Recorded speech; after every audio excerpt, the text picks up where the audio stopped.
Social मीडियावरती एका मुलाने आपल्या आईचा व्हिडिओ शेअर केलेला आहे।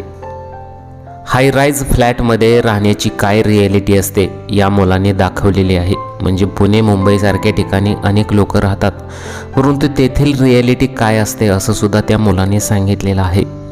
आणि पैसा सर्व काही नसतो असंच या व्हिडिओमधून आपल्याला दिसतं का? असं पुढे नक्की या व्हिडिओमध्ये काय घडलेलं आहे ते पहा। पैसा हा खूप महत्त्वाचा आहेच, परंतु माणूस त्या लूपमध्ये अडकलेला आहे। त्याला पैसासुद्धा हवा आहे, पण त्याला शांततासुद्धा हवी आहे। या लूपमध्ये माणूस अडकलेला आहे। त्यामुळे पुणे मुंबई यासारख्या हाय राईज फ्लॅटमध्ये राहणाऱ्या म्हणजे फ्लॅटमध्ये राहणाऱ्या लोकांसोबत नक्की काय घडतं, किंवा जे काही लोक गावाकडून तिथे जातात, त्या फ्लॅटमध्ये राहायला जातात, तेव्हा त्यांच्यासोबत त्यांना काय अनुभव येतो असंच त्या मुलाने दाखवलेलं आहे। जेव्हा तो मुलगा एकटा राहत असतो, परंतु जेव्हा तो आपल्या आईला फ्लॅटमध्ये घेऊन येतो तेव्हा काही दिवसातच रिॲलिटी समोर आलेली आहे। आणि अक्षरशः हा व्हिडिओ पाहिल्यानंतर सर्वांच्याच डोळ्यात पाणी आलं। फ्लॅटची खरी परिस्थिती मग काय समोर आली ते या व्हिडिओमध्ये तुम्ही नक्की पहा।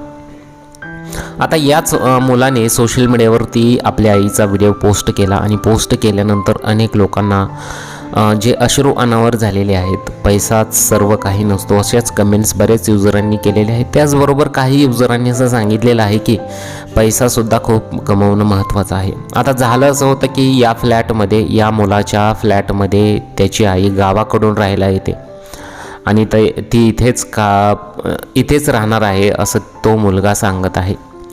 परंतु काही दिवस उलटतात आणि अक्षरशः आई त्या बाल्कनीमध्ये जाते आणि सर्वत्र पाहते की ती त्या मुलाला सांगते की या बाल्कनीमध्ये सुद्धा कोणी येत नाही, लोक आपापल्या बाल्कनीमध्ये सुद्धा येत नाहीत, कोणी कोणाशी बोलत सुद्धा नाही असं ती आई त्या मुलाला सांगत आहे।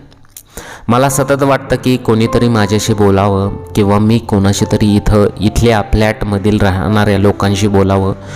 जसं की आपण गावाकडे राहतो, अनेक लोक आपल्याशी बोलतात, परंतु इथं ते चित्र दिसत नाही असं आई त्या मुलाला त्यानंतर सांगितलेलं आहे। आणि त्या मुलाने या व्हिडिओमध्ये सांगितलेलं आहे की आई कशा प्रकारे बाल्कनीमध्ये बसत आहे जेणेकरून तिला कोणीतरी बोलावं, परंतु तिथे त्या आईसोबत तसं काही घडतच नाही। शहरामध्ये कोणालाच वेळ नाही असं आई सांगत आहे। लोक एकमेकांशी सुद्धा बोलत नाहीत, शेजारी कोण राहतोय हे सुद्धा बघत नाहीत। अक्षरशः हे ऐकल्यानंतर सर्वांना अश्रू अनावर झाले। गावाकडे ही परिस्थिती दिसत नाही, परंतु शहराकडे अशी परिस्थिती पाहायला मिळते। त्या आईची घालमेल पाहून अक्षरशः अनेक युजरांना धक्का बसलेला आहे आणि वाईटसुद्धा वाटत आहे। अनेकांनी म्हटलेलं आहे की पैसा कमवणं खूप महत्त्वाचं आहे, परंतु पैसा सर्व काही नसतो असं सुद्धा अनेकांचं मत येत आहे। तुम्हाला काय वाटतं? तुमच्या प्रतिक्रिया जरूर कळवा।